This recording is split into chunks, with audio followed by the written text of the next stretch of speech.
नमस्कार, मैं हूं विंग कमांडर राकेश कुमार प्राशर। मैंने कल स्वतंत्रता दिवस के अवसर पर एक वीडियो जारी किया था जिसमें मैंने हमारे राष्ट्रगान जन गण मन के बारे में बात की थी। मैं आप सभी को आपकी टिप्पणियों के लिए धन्यवाद देता हूं जिन्होंने मुझे आज का ये वीडियो बनाने के लिए प्रोत्साहित किया है। आज मैं बात करना चाहता हूं लाल किले की प्राचीर से हमारे माननीय प्रधानमंत्री श्री नरेंद्र मोदी के भाषण की, जिसमें उन्होंने पंच प्रण या पंच संकल्प सूचीबद्ध किए थे जो भारतीयों को अमृत काल के दौरान लेने चाहिए। अमृत काल से उनका संदर्भ था स्वतंत्रता की शताब्दी तक, अगले 25 वर्षों तक का समय। ये पंच प्रण थे। भारत को विकसित बनाना है, दूसरा गुलामी की हर सोच से मुक्ति पाना, तीसरा अपनी विरासत पर हम सबको गर्व करना, चौथा 130 करोड़ देशवासियों में एकता और एकजुटता बनाए रखना, और पांचवा हम सबको नागरिक कर्तव्य का पालन करना।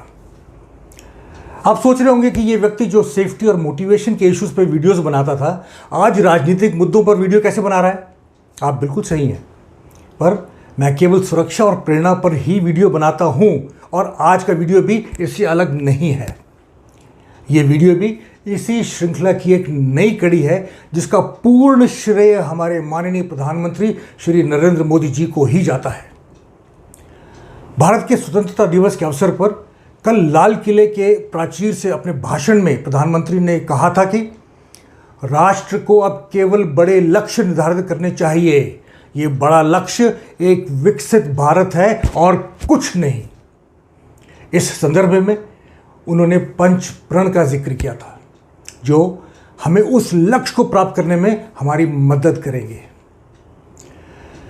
आज के वीडियो में मैं हमारे प्रधानमंत्री द्वारा प्रस्तावित पंच प्रण के बारे में नहीं, बल्कि इस तथ्य के बारे में बात करूंगा कि उनमें से प्रत्येक प्रण सुरक्षा से कैसे संबंधित है, और ये एक विकसित भारत के हमारे अंतिम लक्ष्य की प्राप्ति के साथ साथ हमारे सुरक्षा लक्ष्यों की प्राप्ति के लिए भी कैसे महत्वपूर्ण है। तो चलिए हम इन पंच संकल्पों को एक एक करके स्वतंत्र रूप से देखते हैं। पहला प्रण था भारत को विकसित बनाना, इससे कुछ कम नहीं होना चाहिए। सुरक्षा के संदर्भ में अगर देखें तो हमारा सुरक्षा लक्ष्य भारत को सुरक्षित बनाना है, इससे कुछ कम नहीं। हमारे कार्यस्थलों और सड़कों पर हर वर्ष होने वाली दुर्घटनाओं में हजारों लोगों की मौत बहुत बड़ी चिंता का विषय है। इन दुर्घटनाओं में हम केवल कुशल और प्रशिक्षित मैन पावर ही नहीं खो रहे हैं, इन दुर्घटनाओं के कारण हमारे राष्ट्रीय खजाने को भी हर साल हजारों करोड़ों रुपए का नुकसान हो रहा है। इसलिए हमें दुर्घटना मुक्त कार्यस्थलों और सड़कों पर ध्यान केंद्रित करना चाहिए ताकि हम न केवल हजारों लोगों के जीवन और उनके लाखों परिजनों को होने वाले दुखों से बचा सकें, बल्कि हमारी राष्ट्रीय अर्थव्यवस्था को भी बचा सकें। दूसरा प्रण था गुलामी की हर सोच से मुक्ति पाना। सुरक्षा के संदर्भ में अगर हम गुलामी से मुक्ति की बात करते हैं तो हमें इस तथ्य की सराहना करने की आवश्यकता है कि हमें दूसरों से प्रशंसा और प्रमाण पत्र प्राप्त करने के लिए सुरक्षा को अपनाने की आवश्यकता नहीं है, बल्कि हमें सुरक्षा इसलिए अपनानी चाहिए क्योंकि हम वास्तव में अपने कार्मिकों की सलामती और उनके परिवार की भलाई चाहते हैं। सुरक्षा के लिए जब भी हम कुछ करें तो वो इसलिए होना चाहिए कि वो कार्य हम खुद करना चाहते हैं, इसलिए नहीं कि उस कार्य को करने का हम पर बाहरी दबाव है। ऐसी भावना हमें हर समय अपना सर्वश्रेष्ठ कार्य करने को प्रोत्साहित करती है और करती रहेगी। तीसरा प्रण था अपनी विरासत पर हम सबको गर्व करना।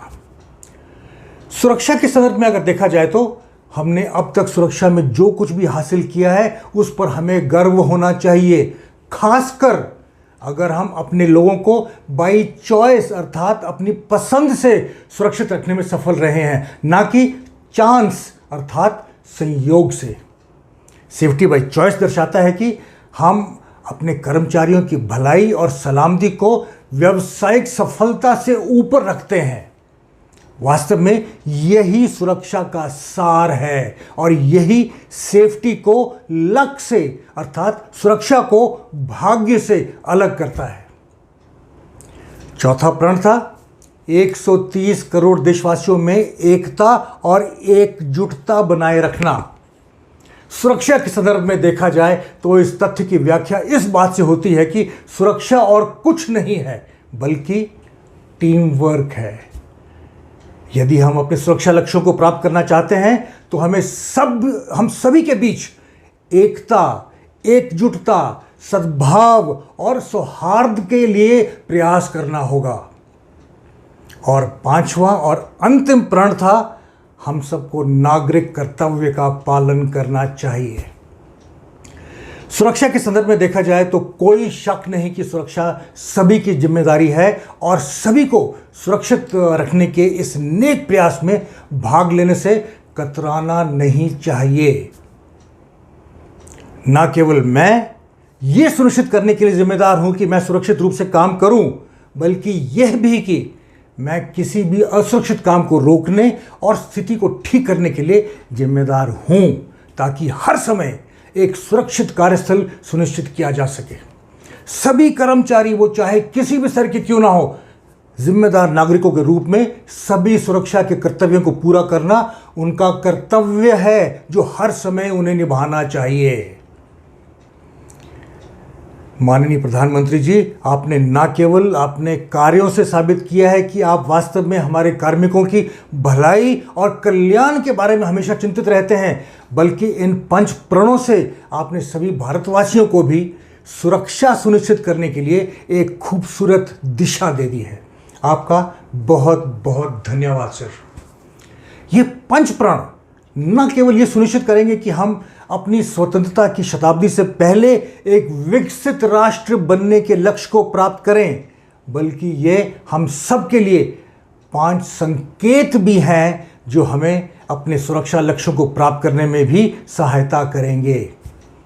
आइए आज़ादी के इस अमृत महोत्सव में शामिल हों और हमारे माननीय प्रधानमंत्री द्वारा विस्तृत रूप से वर्णित 5 प्रणों को अपनाने का संकल्प लें, ताकि आप केवल हमारे मेकिंग इंडिया सेफ के मिशन में शामिल ही ना हो, बल्कि एक सुरक्षित भारत बनाने में अपनी भूमिका भी निभाएं। नमस्कार, जय हिंद।